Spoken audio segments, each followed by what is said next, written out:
Assalamu alaikum туғандар. Мен Жалал Абад шаарындамын. Бұл Жалал Абад шаары көріп отқаныңыздай.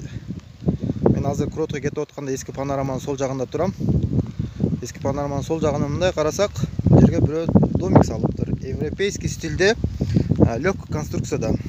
Азыр көрсетемін сіздерге подробно. Мындай тақтадан жасап тұр. Бұл домиктер Европада өте популярды. Швейцария, Норвегиядачы. Так, где-то 6-7 метр, турасы 4,5 метр. Ну, где-то 25 квадраттан 30 квадратқа чейин. Ким буны салса дагы фантазиясы, идеясы күчтүү экен. Европанын стилин алып келем депчи. Кусум жакты бирок.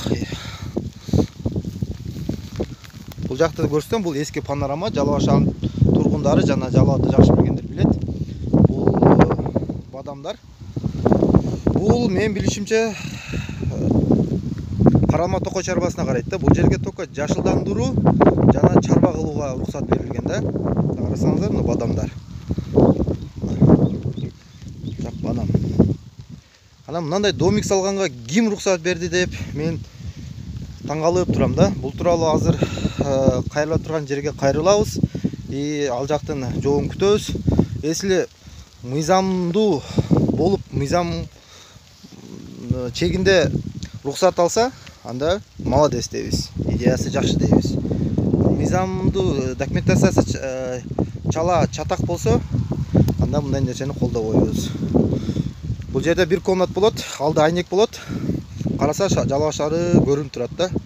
Эртең менен туруп, Жалал Абад шаарын тамаша кылып, кофе ичип, жашоодон рахат алат. Assalamu alaikum туғандар. Мен бүгін Жалал Абад шаарындамын. Жалал Абад шаарында Кротко чыгып кетип атканда эски панораманын сол жагында домик курулган. Ошо домиктин мыйзамдуулугун карап бериңиздер деп мен 12 күн мурун бул жака кайрылган. Бул жактын бүгүн келип жолун алдым. Жолун алсам, бул жакта полномочия жок экен азыр. Булар Бишкекке кат жөнөттүр. Бишкектен катты күтүп атабын дейт. Бишкектен кат официально келгенде сага через WhatsApp жооп берип коем деп. Азыр бул жакта директор менен сүйлөшүп отурдук. Ошентип айтты. Мындай мекемени жоюп коюш керек. Бишкекти карап отурса, полномочиясы жок болсо, барып просто экстренный болсо, барып эле көзөмөлдөп эле коет экен. Башка полномочиялары жок экен. Ал жерге бир бизнесмен, частник туризмди өнүктүрүү максатында рухсат алган экен. Если чындап официальный туризмди өнүктүрөм, налог төгөм, экономиканы көтөрөм десе, анда мен колдойм. Мыйзамдуу болсо, андай домиктен бирөөнү эмес 20-ны салсын.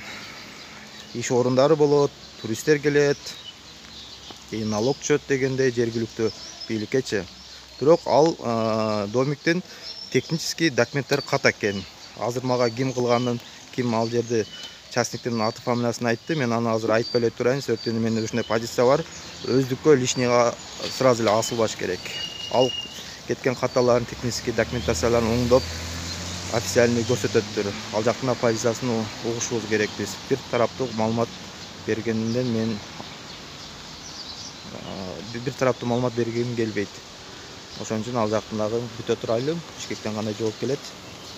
Ошо жоопко карап, видео тартып чыгарабыз.